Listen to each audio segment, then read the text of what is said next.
Infidelity opens up insecurities in our traumas, whether it was rejection, abandonment, etc. All the things that we stuff down, betrayal rips open.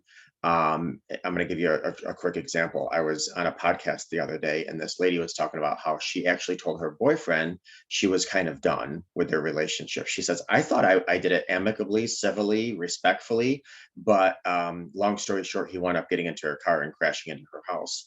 And I was talking to her and I said, man, I wonder if he had a lot of rejection in his childhood. And she said he did. He actually did. So I'm not a psychic or nothing like that. It just, a lot of times we take what happened to us in our childhood because that's our core wound.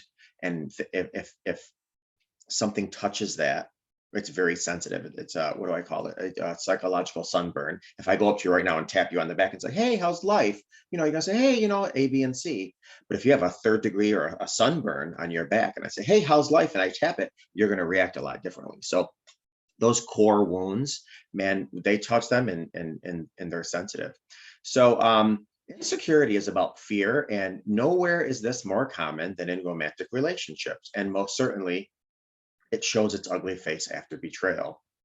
As soon as you start liking somebody, there's almost an instantaneous opposite feeling that emerges, and that is fear. What if this person doesn't like me in return? What if they say or do something that might give he or she the wrong idea about me? What if I miss my chance and say or do something wrong?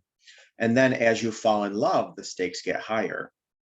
The more you invest yourself, the higher the fear climbs, which, and I don't want to derail too much, which is why oftentimes the more profound the wound is after betrayal depends oftentimes on how much you are attached to the person. So if you're financially attached to somebody or financially dependent on somebody, and you're morally dependent on them, and mentally, they're your moral compass, and they're your knight in shining armor, their betrayal is going to hurt you on much more of a profound level than someone who you didn't have all those deep connections to. So what if we all get wrapped up in this relationship and then it all comes crashing down? These are the questions that we ask ourselves. What if I have to go back out there and start all over again? Now I'm aging. Now I put on this weight. Now I have kids. Now this, now that. What if this is my one and only shot at lasting love? These are all the questions and many more that we have go through our head. Commitment in long-term relationship doesn't magically cure insecurity. Either you have a spouse who is completely committed to you, and yet insecurity will tell you that the rug can be yanked out from under you at any moment. And again, especially after betrayal, because nothing seems safe anymore. Nothing seems real. Nothing seems secure. Your life was a filing cabinet. It was a filing cabinet with all of your folders exactly where they're supposed to be. And somebody came and lifted up that drawer and emptied it on top of a mountain. All your files scattered all over. You don't even know where to begin half the time. But again, I derail. If you can relate to at least one of the questions that I asked above, here's maybe the reasons why. So to start, everyone has at least a little bit of insecurity. That's a given. Whether even if we have a secure attachment from our childhood, even if we're in a healthy, secure relationship where there's no betrayal, we all have our insecurities to start with. That's because fear is a fundamental human emotion, and the desire to be loved is also fairly universal around the globe. So we all have insecurities. We all have a fundamental desire to love and to be loved. All of us yearn to love and be loved. So as soon as we have the inkling that we've met, quote, someone or the one, and that romantic relationship is possible, it creeps in this icky shadow of fear. A lot of our fears kind of come out of the shadows. So feeling insecure isn't entirely a bad thing. Fear lets you know that something is out of harmony and needs to be looked at, and that something can be learned from when you welcome and get curious about your fear. Fear is actually one of the, well, I think it is the biggest motivator. Fear is the biggest motivator. We make decisions out of fear. We react out of fear. That is one of the biggest motivators. So fear is not necessarily a bad thing, because think about it. I mean, especially if you're really in tune with your intuition, you're walking down the street late at night, you feel somebody's not, the coolest person. You have that fear, you listen to that fear guides you into maybe going into a shop to pretend, you're going to get a drink of water or something like that, and that very well could have saved you from some type of damage. So fear actually could be a good thing, but you just have to know, when it is healthy. Problems happen when insecurity gets the better of you. So how to tell if insecurity is ruining your relationships? You'll know insecurity is out of hand if you tend to become hyper vigilant in romantic relationships. Now, keep in mind, all of us become hyper vigilant days, weeks, months after betrayal, years, possibly, depending on a lot of factors, but we're all hyper vigilant shortly after betrayal. That's just a given.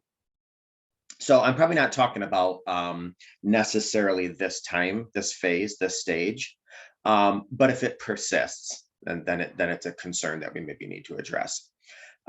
You'll scan your partner for any sign that he or she is not paying enough attention to you. You'll drive yourself crazy after you catch he or she chatting with another person at a party, especially if they're good looking, especially if they have something that you desire. Any of that envy or jealousy kicks in, that's going to immediately raise our fear. So no matter how many times your partner tells you they love you, it's never enough. Does this apply to you? You may get engaged, you may buy a house, get married, have children, but there's always this nagging feeling within you that your partner doesn't really love you as much as you want or need to be loved. You might even start to imagine that maybe they're with you just out of duty, out of commitment, or maybe just out of habit. You look for reasons why your partner isn't happy for you. If he or she becomes interested in a new hobby, you think it's because he or she is just looking for an excuse to spend time away from you. This goes back to a lot of that negative dialogue I always talk about, that inner critic. If he or she tells you about a new coworker, instead of listening just for the sake that they're giving you something, you'll Google them and start to wonder if they may find him or her more attractive than you. So it's this hypervigilance that I'm talking about that's constant. None of these things are probably true, but this is what you're actually doing, is you're actually creating the very situation you fear. I don't know if you've ever heard this quote before: we create what we fear the most. Whenever you're operating out of fear like this, you push away love. Excessive fear, in this case appearing as insecurity, makes it practically impossible to generate the good, positive feelings that promote romance and connection. The more you worry that your partner will leave, the more tension is created. Instead of feeling loved, your partner feels watched, oppressed, inadequate, isolated, maybe even. So by questioning your partner's allegiance, you're also sending the message that you don't trust them to love you. Now, I just want to reiterate one more time. This is not right after you find out betrayal, because Lord have mercy. Like, life is chaotic, in ruins. Your bottom fell out. You're devastated. Your world is destroyed. Everything about you is destroyed, basically. So this isn't in that stage or phase where right after D-Day. These are after, when things really should start to be leveling off, if whether you stay with the person or not. They may try to appease you and demonstrate just how much they love you, but it's never enough, because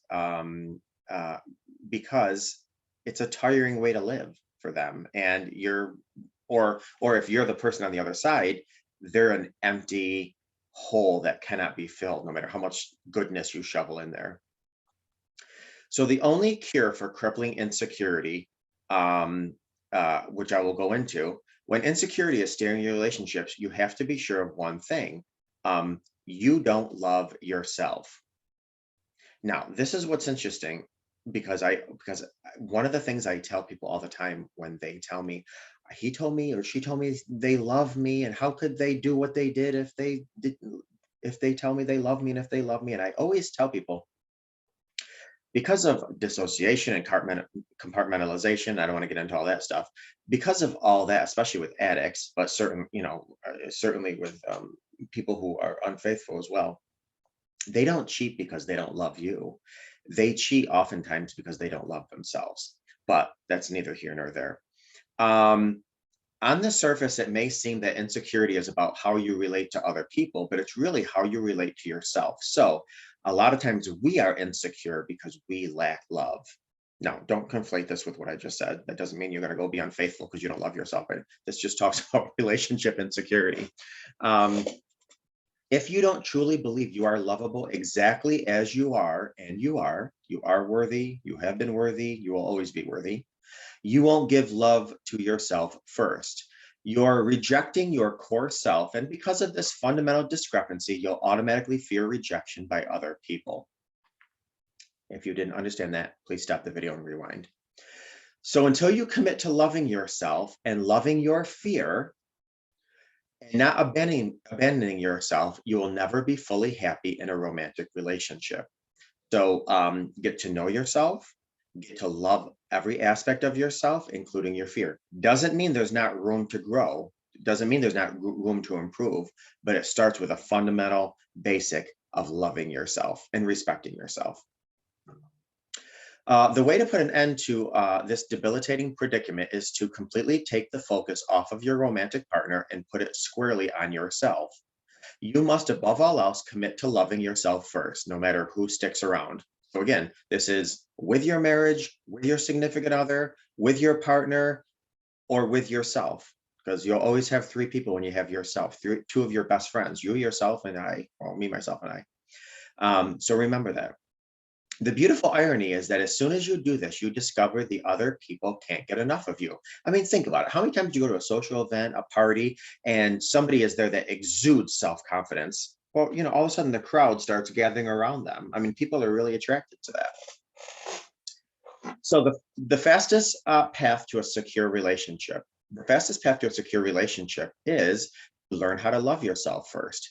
Because again, not only do you attract, keep in mind, and I don't want to, sorry, I have all these thoughts while giving this class, but we date on the level of our self-esteem, which is why I tell people all the time when they call me about like dating advice, do your best not to date while you are at a low place, because we date on the level of our self-esteem. And what's one of the many challenges with that is that our self-esteem fluctuates at times, and you're with somebody when they didn't compliment your self-esteem at the time, and now feelings came in, and it gets like a layered onion, a little complicated and so forth. But anyways, once you learn to love yourself, life and love become more easy. Your energy is no longer wrapped up in trying to avoid being rejected or hurt. Your relationships unfold with delightful spontaneity and fun. Because again, you're at a point where, you know what, I want to be in this marriage, I want to be in this relationship, I made a vow, I made a commitment, I love this. But if by chance I happen to do this life alone, it's all good. I love me, I love myself, we're good. Your partner's love feels like a wonderful bonus to your already fulfilling life, rather than this thing you have to grab onto for dear life. Three key areas of importance when it comes to loving yourself is loving all of your feelings, like I said, and that includes fear. Being in love with all your feelings doesn't mean they don't have to be right. Doesn't mean that there's not room for growth, that you have to improve or change them. It's just starting off with the fundamental, with the basics, loving yourself, loving your feelings, loving your body. This is probably one of the most difficult areas that we have. I think a lot of this goes back to social media. I mean, people love to talk about how much weight loss they have. People love to talk about look at the magazines, the cover of the magazines. These people are beautiful, knowing very well when you meet these people in real life, they don't even look the way they do on these covers of the magazines. I don't care if you're 60 pounds or 600 pounds.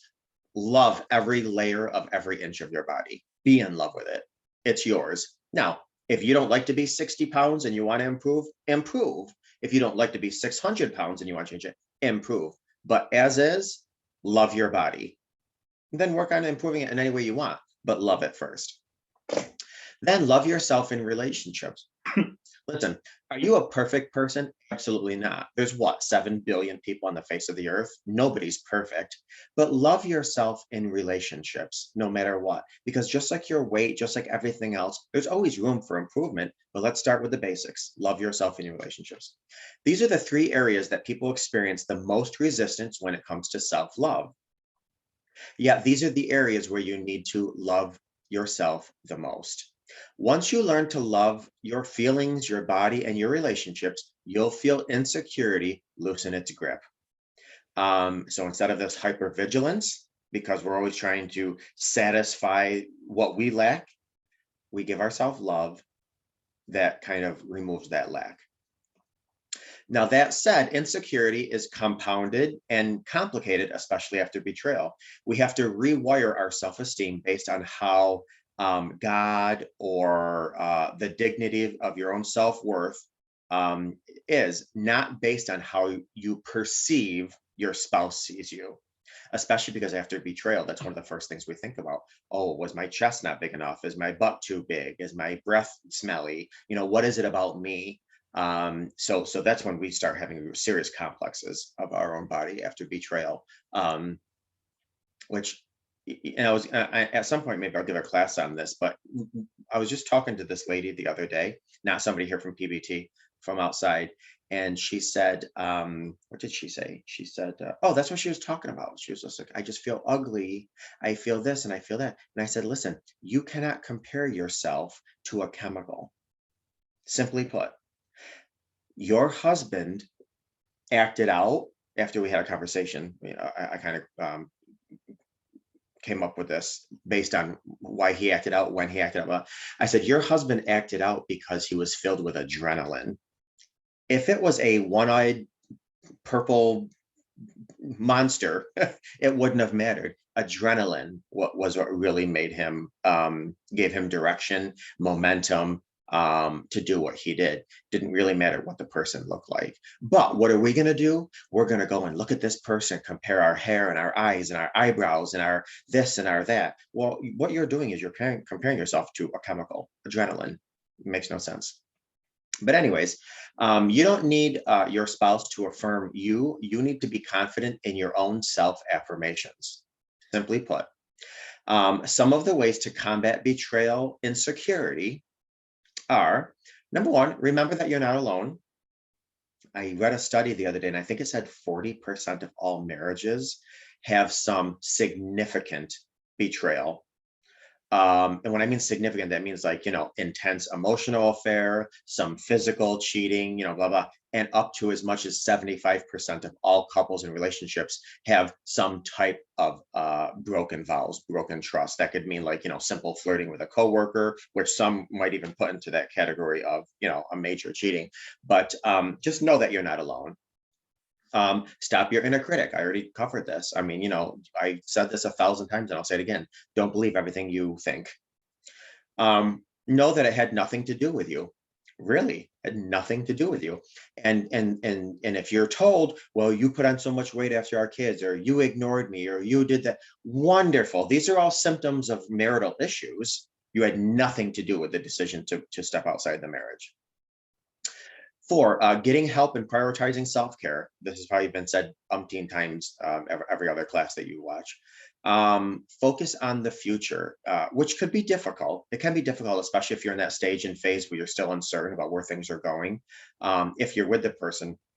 But especially if you're not with the person anymore, focus on the future. I mean, yes, we want to absolutely, without question, digest what happened to us, understand it, go through all the therapies and the what we need to do to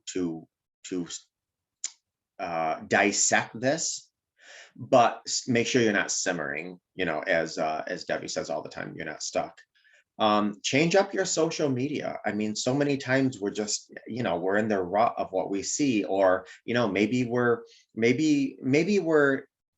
2 years out of our betrayal, and we're still in 25 different groups on Facebook that are all about betrayal. Well, maybe it's time to kind of, change up your social media a little bit. Try something you've never done before. I mean, sometimes our body just needs a little repositioning, refocusing. So, I'm not saying go skydiving, but maybe try something different. Spend some time with people who have your back. And this is a given. Now, listen, misery loves company. We all know that. And it's good that, when we're sad and we're betrayed and we're hurt and we're devastated, and those are all absolutely applicable to where somebody is after betrayal. But at some point, make sure that, and it's hard to know at one point, because, what do you follow, your heart or your mind? But try to follow your instinct if you can. Be with people that have your back, that want to see you move forward. Meet new people and make new friends. So not only change your social media, maybe change up your social circle. Know that it's going to take some time. Okay. Love yourself the way you are. Covered this already 1,000 times. Think constructively and neutralize the negative. So I always say, don't believe everything you think. Remember that with that, real quick, when you think negatively, try not to think of what you're thinking of from an emotional standpoint. Challenge your thoughts with facts. I'm not going to get too much into that because I'll get derailed. Remember that the other person isn't perfect either. So if you're working on this, and I'm not saying, understand why they did what they did, because there was no reason, no good reason, no justification in any capacity for what they did. But I always say, because my definition, people have 1,000 different definitions for forgiveness. My definition, one of them for forgiveness, is simply knowing the other person was human. They have flaws. They're not perfect. That's one of my definitions of forgiveness. Give yourself time to work out, walk, take a walk. If you have a job that you're sitting down a lot, stand up, move your arms around, then sit back down. Not big stuff. Help someone. This is one of the biggest ways that we feel good about ourselves. One of the quickest ways that we feel good about ourselves is help somebody. Even from a physical standpoint, sitting up, put our shoulders back, chest high, lets us know, tells our body that, we're in control. Write yourself a little note, being thankful for all your achievements. I mean, listen, when's the last time somebody wrote you a random note just saying thank you? Wow, you look at what you've done in life. I don't know. For me, it's been decades. So write yourself one of these notes. Hey, why not? You're supposed to love yourself. Be your own best friend. Talk positively about somebody every day. Doesn't have to be about yourself, doesn't have to be about your spouse. Just talk positively about somebody every day. And of course, establish and hold your boundaries. So loving yourself means you don't hide who you really are. You share your feelings, even the messy ones, and own up to the truth of your life and your mistakes. You don't need to prove anything to anyone in any capacity. I always say the only two people I need to what do I always say? The only two people I need to anyways justify myself to, if that's the word I'm looking for, is myself and God. That's it. Period. I came into this world alone. I'm going to leave this world alone. I can love and be committed to everybody in between, but who I'm responsible for is me and God. Period. As far as who I have to justify anything that I do. Now, obviously, within a committed relationship and children and all that, there are rules, written and unwritten. But you come into this world alone, you die alone. You're all you got at times. So you don't need to prove anything to anyone in any capacity. Also, you don't have to accept bad treatment. You don't have to accept social pressure. You don't have to feel compelled to do things you don't want to do just because you're, quote, supposed to do it, especially for those people pleasers that are watching this. No is a wonderful word that builds self-confidence. If you don't like the word no, come up with some other things other than no, such as, you know what, let me pray about this and get back to you. Let me ponder this for a couple hours and I'll get right back to you. Not at this time. I'm not sure that's going to benefit me, A, B, and C. So you don't have to say no, but come up with some other quotes you're comfortable with that convey the same message. Fully accept and enjoy being loved. Listen, you deserve love. If I had a rewind, I would say 1,000 times, you deserve love. You deserve to be loved. You deserve respect. You deserve to be cherished, period. You aren't doubtful of other people's feelings towards you, and you don't, and it doesn't matter as long as you love yourself. I mean, hey, it's a bonus for other people to love and respect and cherish us, but make sure it comes within first. N- Um, and this is a toughie. This last one is a toughie, but try not to be afraid of getting hurt. I mean, listen, you can't, for the most part, prevent your partner, significant other, spouse. You can't prevent them from cheating on you, just like you can't prevent yourself from the next time you're outside and you fall and scrape your leg on, on the sidewalk. Things happen. So, just tell yourself, I'm not going to be afraid of getting hurt. You've been hurt. You will continue to get hurt until you're 6 feet under, but don't fear getting hurt. And the more you work on your self-love, your self-confidence, your self-worth, the more you will be in control. Now, is getting hurt going to hurt? Yeah, it's going to hurt like hell. I don't care if you scrape your knee or you just discovered your husband had some secret, prostitute numbers. It's going to hurt like hell. There's just no two ways about it. But the more confident you are in who you are, independent of everyone else, the better prepared you are going into that hurt. So don't push away love or run away or subconsciously create reasons why your relationship will let you down. It's going to unfold naturally as it is. Just don't be hyper vigilant about looking out for that, next bomb to drop. And I know that's difficult, especially after betrayal, because man, we are in a constant state of hypervigilance and our mind runs rampant, which is why I say don't believe everything you think. I mean, I know people that are like, okay, my husband betrayed me, my wife betrayed me. Is she now funneling money somewhere so that she can go on a secret vacation with somebody? Are they funneling money and keeping money away from me so they can divorce me? And lawyers don't have to find it in courts. Are they, secretly doing A, B, and C? I mean, we could really kill ourselves with these hyper vigilant thoughts. And 9 times out of 10, they're not true. And even if they are, what's worrying going to do? Worrying is like sitting in a rocking chair. Keeps you busy, but you don't get anywhere. So stay at peace with yourself, create the person that you want, protect yourself, protect your precious heart.